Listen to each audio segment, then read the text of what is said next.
ദൈവത്തിന് മഹത്വമുണ്ടാകട്ടെ. National apostolic മീഡിയയുടെ അപ്പോസ്റ്റോലിക് ഡെയിലി മന്ന എന്ന ഈ മോർണിംഗ് ഡിവോഷനിൽ അല്പസമയം ദൈവജനം ഷെയർ ചെയ്യുവാൻ ദൈവം തന്ന കൃപയ്ക്കായി ദൈവത്തെ മഹത്വപ്പെടുത്തുന്നു. ഇന്നത്തെ പ്രഭാത ധ്യാനത്തിനായിട്ട് ഒരു വേദഭാഗം വായിക്കുന്നു. വെളിപ്പാട് പുസ്തകം 2-ാം അധ്യായം 21-ാമത്തെ തിരുവെഴുത്ത്. ഞാൻ അവൾക്ക് മാനസാന്തരപ്പെടുവാൻ സമയം കൊടുത്തിട്ടും ദുർനടപ്പ് വിട്ട് മാനസാന്തരപ്പെടുവാൻ അവൾക്ക് മനസ്സില്ല. പ്രിയരെ, വെളിപ്പാട് പുസ്തകത്തിലെ തുയതര സഭയോട് പറയുന്ന ഒരു ദൂതിൽ നിന്ന് വായിച്ച വേദഭാഗമാണ്. ഞാൻ അവൾക്ക് മാനസാന്തരപ്പെടുവാൻ സമയം കൊടുത്തു, എന്നിട്ടും അവൾക്ക് മാനസാന്തരപ്പെടുവാൻ മനസ്സ് വന്നില്ല എന്നാണ് നമ്മൾ വായിച്ചത്. ഇതാരാണ് എന്ന് കുറെ കൂടെ വ്യക്തമാകുവാൻ ഇതിൻ്റെ 20-ാമത്തെ വാക്യത്തിൽ ഇങ്ങനെയാണ് എഴുതിയിരിക്കുന്നത്. എങ്കിലും താൻ പ്രവാചകി എന്ന് പറഞ്ഞ് ദുർനടപ്പ് ആചരിപ്പാനും വിഗ്രഹാർപ്പിതം തിന്മാനും എൻ്റെ ദാസന്മാരെ ഉപദേശിക്കുകയും തെറ്റിച്ചു കളയുകയും ചെയ്യുന്ന ഇസബേൽ എന്നൊരു സ്ത്രീയെ നീ അനുവദിക്കുന്നു എന്നൊരു കുറ്റം നിന്നെക്കുറിച്ച് പറവാനുണ്ട്. പ്രിയരെ, ഒരു ഇസബേൽ എന്നൊരു സ്ത്രീയെ നമ്മൾ കാണുകയാണ്. തുയതര സഭയിൽ ഇസബേൽ എന്നൊരു സ്ത്രീ ഉണ്ടായിരുന്നു എന്ന് നമ്മൾ അറിയില്ല. എന്നാൽ ബൈബിളിൽ ഇസ്രായേൽ ചരിത്രത്തിൽ നമ്മൾ ഇസബേലിനെ കാണുന്നുണ്ട്. പഴയ നിയമഭാഗങ്ങളിൽ രാജാക്കന്മാരുടെ പുസ്തകത്തിൽ ഇസബേലിനെ നമ്മൾ വായിക്കുന്നു. വടക്കേ ഇസ്രായേലിൻ്റെ രാജാവായ ആഹാബിൻ്റെ ഭാര്യയായിരുന്നു ഇസബേൽ. ഫിനീഷ്യൻ രാജാവായ എത്ബാലിൻ്റെ മകളായിരുന്നു. അവളുടെ പ്രധാന ആരാധനാമൂർത്തി ബാൽദേവനായിരുന്നു. ഇസ്രായേൽ രാജാവായ ആഹാബ് ഇസബേലിനെ വിവാഹം കഴിച്ചു കഴിഞ്ഞപ്പോൾ രാജാവിനെ നിയന്ത്രിക്കാനും രാജാവിനെക്കാട്ടിലും വലിയ അധികാരങ്ങൾ കൈകാര്യം ചെയ്യുന്ന ഒരു ഇസബേൽ നമ്മൾ കാണുകയാണ്. ഇസബേൽ പ്രധാനമായിട്ട് അന്നത്തെ കാലത്ത് യഹോവയുടെ പ്രവാചകന്മാരെ എല്ലാം പീഡിപ്പിക്കുന്നതായിട്ട് കാണുന്നു. അന്നത്തെ വലിയ പ്രവാചകനായിരുന്ന ഏലിയാവിനെ വരെ വളരെയധികം ബുദ്ധിമുട്ടിക്കുകയും പീഡിപ്പിക്കുകയും ഏലിയാവിനെ നിരാശയിലേക്ക് നടത്തുകയും ചെയ്ത ഒരു ഇസബേലിനെ നമ്മൾ കാണുന്നുണ്ട്. അതുപോലെ നാബോത്ത് എന്ന് പറയുന്ന ഒരു പാവപ്പെട്ടവൻ്റെ മുന്തിരിത്തോട്ടം കൈവശപ്പെടുത്തുന്ന ഇസബേലിനെ നമ്മൾ കാണുന്നു. ഇസബേൽ എന്ന് പറയുന്ന വ്യക്തി, അവൾ രാജാവിനെക്കാട്ടിലും അധികാരിയായി ഭർത്താവിൻ പറയുന്നതൊന്നും കേൾക്കാതെ, അല്ലെങ്കിൽ ഭർത്താവിനെ കൂടി നിയന്ത്രിക്കുന്ന നിലവാരത്തിൽ അവളുടെ അധികാരവും മേൽക്കോയ്മയും സംസാരവും പെരുമാറ്റവും ഒക്കെ ആയി മാറുന്ന ഒരു ഇസബേൽ നമ്മൾ കാണുകയാണ്. ഇസബേൽ എന്ന് പറയുന്ന വ്യക്തി എങ്ങനെയാണ് ഇങ്ങനെ ഒരു വ്യക്തിയായി മാറുന്നത്? ഒരുപക്ഷെ ദൈവത്തിൻ്റെ ആത്മാവ് പ്രവാചകന്മാരിലൂടെ അവളോട് സംസാരിച്ചിട്ടും അവൾക്ക് മനസ്സാന്തരപ്പെടുവാൻ മനസ്സില്ലാത്ത ഒരു വ്യക്തിയായിരിക്കാം. പലപ്പോഴും ആ കാലഘട്ടത്തിൽ അതിശക്തരായിട്ടുള്ള പ്രവാചകന്മാരുണ്ടായിരുന്നു. അവരുടെ വാക്കുകൾ കേൾക്കാതെ, അവളുടെ തെറ്റുകുറ്റങ്ങളെ തിരുത്താതെ, അവൾ കൂടുതൽ പ്രബലമായി അവൾ തിരുത്താതെ, അവളുടെ ജീവിതത്തെ ക്രമീകരിക്കാതെ അവൾ കൂടുതൽ മുന്നോട്ട് പോകുമ്പോൾ അവൾ വലിയൊരു ഇസബേൽ എന്ന് പറയുന്ന പ്രത്യേകമായിട്ടുള്ള സ്വഭാവമുള്ളൊരു വ്യക്തിയായി മാറുകയാണ്. യഥാർത്ഥത്തിൽ ഒരു നാർസിസിസ്റ്റിക് ചിന്താഗതിയുള്ള ഒരു വ്യക്തിയായിട്ട് ഈ ഇസബേൽ രൂപപ്പെടുകയാണ്. നമുക്കറിയാം, നാർസിസിസ്റ്റിക് പേഴ്സണാലിറ്റി ഡിസോർഡർ, NPD എന്ന് പറയുമ്പോൾ ഒരു പ്രത്യേക മാനസിക രോഗനിർണയം, ഒരിക്കലും മരുന്നില്ലാത്ത ഒരു രോഗമായിട്ട് വേണമെങ്കിൽ ഇതിനെ ചിത്രീകരിക്കാം. അങ്ങനെയുള്ള ഒരു പേഴ്സണാലിറ്റി ഉള്ള വ്യക്തി നമ്മുടെ കുടുംബത്തിലുണ്ടെങ്കിൽ ആ കുടുംബം എപ്പോൾ തകർന്നു പോയെന്ന് ചിന്തിച്ചാൽ മതി.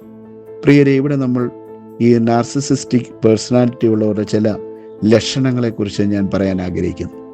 അങ്ങനെയുള്ളവരൊരു പ്രത്യേക ലക്ഷണം എങ്ങനെയാണ്? താൻ മറ്റുള്ളവരെക്കാൾ ശ്രേഷ്ഠനാണെന്നുള്ള അമിത വിശ്വാസം. അത് നാർസിസിസ്റ്റിക് ചിന്താഗതിക്കാരുടെ ഒരു പ്രത്യേകതയാണ്.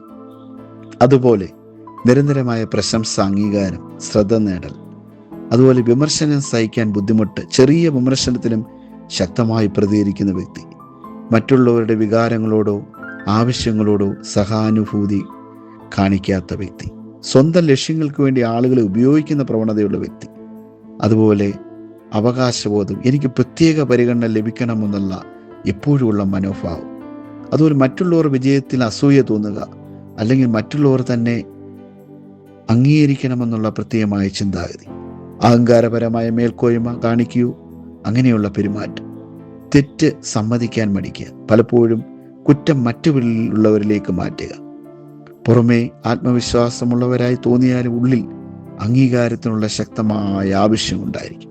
ഇങ്ങനെയുള്ള ഒരു പ്രത്യേക പേഴ്സണാലിറ്റിയുള്ള വ്യക്തിയായി നമുക്ക് ഈ ഇസബേലിനെ കാണാം. നമ്മുടെ ജീവിതത്തിൽ എല്ലായ്പ്പോഴും നമ്മൾ ഇടപെടുന്ന മേഖലകളിലൊക്കെ ഇതേ ലക്ഷണമുള്ള ധാരാളം പേരെ കാണാം. ഇങ്ങനെയുള്ള ലക്ഷണമുള്ള വ്യക്തി മറ്റുള്ളവരെ എപ്പോഴും ഇങ്ങനെ നിയന്ത്രിച്ചും നയിച്ചും നടത്തിയും കൊണ്ടേയിരിക്കും. അവർക്കൊരിക്കലും മാനസാന്തരപ്പെടാൻ അവരുടെ ഉള്ളിൽ ഒരു സ്പേസ് കാണുകയില്ല. മാനസാന്തരമില്ലാത്ത വ്യക്തികളിലെല്ലാം അവസാനം ഇങ്ങനെയൊരു പ്രത്യേക രോഗലക്ഷണത്തിന് അല്ലെങ്കിൽ പ്രത്യേക ജീവിത രീതിക്ക് അടിമപ്പെട്ടവരായി അവർ മാറുകയാണ്, അവർ രൂപം കൊള്ളുകയാണ്. അവരെ തിരുത്താൻ ആർക്കും കഴിയില്ല, അവരെ നന്നാക്കാൻ ആർക്കും കഴിയില്ല. ശക്തനായ ഏലിയാവ് പോലും ഇസബേലിന് മുന്നിൽ പലപ്പോഴും മനപ്രയാസപ്പെട്ടു പോകുന്നത് നമ്മൾ കാണുന്നുണ്ട്. എന്നാൽ പ്രിയരെ, ഇങ്ങനെയുള്ള പ്രവണതയുള്ള വ്യക്തികളെ, ഈ നാർസിസിസ്റ്റിക് ചിന്താഗതിയുള്ള വ്യക്തികളെ നമുക്ക് കാണാൻ കഴിയും. അതെന്തുകൊണ്ട് സംഭവിക്കുന്നതെന്ന് ചോദിച്ചാൽ മാനസാന്തരമില്ലായ്മയിലാണ് അത് സംഭവിക്കുന്നത്. മാനസാന്തരപ്പെടുവാൻ മനസ്സില്ലായ്മയാണ്. തെറ്റുകുറ്റങ്ങളെക്കുറിച്ച് നമ്മളെ ബോധ്യപ്പെടുത്തുമ്പോഴും അത് തെറ്റാണെന്ന് അംഗീകരിക്കാതെ മറ്റുള്ളവരെ കുറ്റം ചുമത്തുന്ന രീതിയിലേക്ക് വീണ്ടും വീണ്ടും നമ്മുടെ മനസ്സിനെ വീണ്ടും പ്രിപ്പയർ ചെയ്യുമ്പോൾ നമ്മുടെ ജീവിതത്തിൽ സംഭവിക്കുന്ന ഏറ്റവും വലിയ നഷ്ടം മാനസാന്തരപ്പെടുവാൻ കഴിയാതെ പോകുന്നു എന്നുള്ളതാണ്. മാനസാന്തരത്തിലാണ് അത്ഭുതകരമായ ദൈവപ്രവൃത്തി സംഭവിക്കുന്നത്. അനുതാപം വരുത്താത്ത മാനസാന്തരം രക്ഷ ഉളവാക്കുന്നു എന്ന് വചനം പറയുന്നു. ലോകത്തിലെ എല്ലാ മനുഷ്യരും തെറ്റുകുറ്റങ്ങളെക്കുറിച്ച് ചിലപ്പോൾ അനുദപിച്ചേക്കാം, പക്ഷേ മാനസാന്തരമാണ് ഏറ്റവും പ്രത്യേകത. ഇവിടെ തുയതേര സഭയിൽ ഇങ്ങനെ പറയുകയാണ്, മാനസാന്തരപ്പെടുവാൻ സമയം കൊടുത്തിട്ടും മാനസാന്തരം പെടുവാൻ മനസ്സില്ലാത്ത വ്യക്തികൾ. ഇന്നത്തെ ആത്മീയ സമൂഹത്തിൽ എത്രയോ വ്യക്തികൾക്ക് മാനസാന്തരപ്പെടുവാൻ അവസരങ്ങളും സമയം ദൈവം കൊടുത്തു. ദൈവം എല്ലാത്തിനും ഒരു സമയം നമുക്ക് തരും. പ്രിയരെ, നമ്മുടെ ജീവിതത്തിൽ തന്നിരിക്കുന്ന ഏറ്റവും പ്രധാനപ്പെട്ട ഒരു സമയമാണ് മാനസാന്തരപ്പെടുവാനുള്ള സമയം.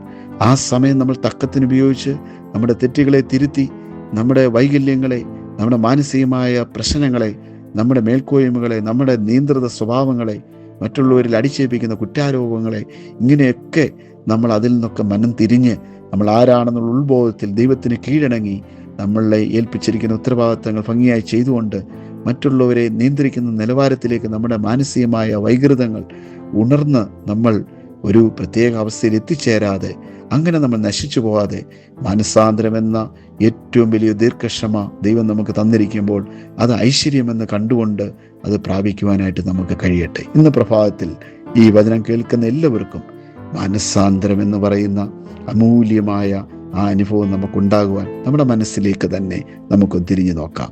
നമ്മുടെ ഉള്ളിലെ തെറ്റുകുറ്റങ്ങളെ നമുക്ക് തിരുത്താം. എപ്പോഴും നമ്മൾ മറ്റുള്ളവരുടെ ആ ചെറിയ കരടിനെ, നമ്മുടെ ഉള്ളിൽ വലിയ കോലിരിക്കുമ്പോൾ ആ ചെറിയ കരടിനെ എടുക്കുവാനുള്ള ശ്രമമാണ് നമ്മൾ പലപ്പോഴും നടക്കുന്നത്. അതുകൊണ്ട് നമ്മുടെ ഹൃദയത്തിലെ മാനസാന്തരമില്ലായ്മകളെ ഇന്ന് പരിപൂർണമായി തിരിച്ചറിഞ്ഞ് പൂർണ്ണമായി ദൈവത്തിൻ്റെ ഹിതത്തിനനുസരിച്ച് രൂപാന്തരപ്പെട്ട ഹൃദയങ്ങളായി മാറുവാൻ കർത്താവ് എല്ലാവരെയും സഹായിക്കട്ടെ എന്ന് പ്രാർത്ഥിച്ചുകൊണ്ട് എൻ്റെ വാക്കുകൾ ചുരുക്കുന്നു.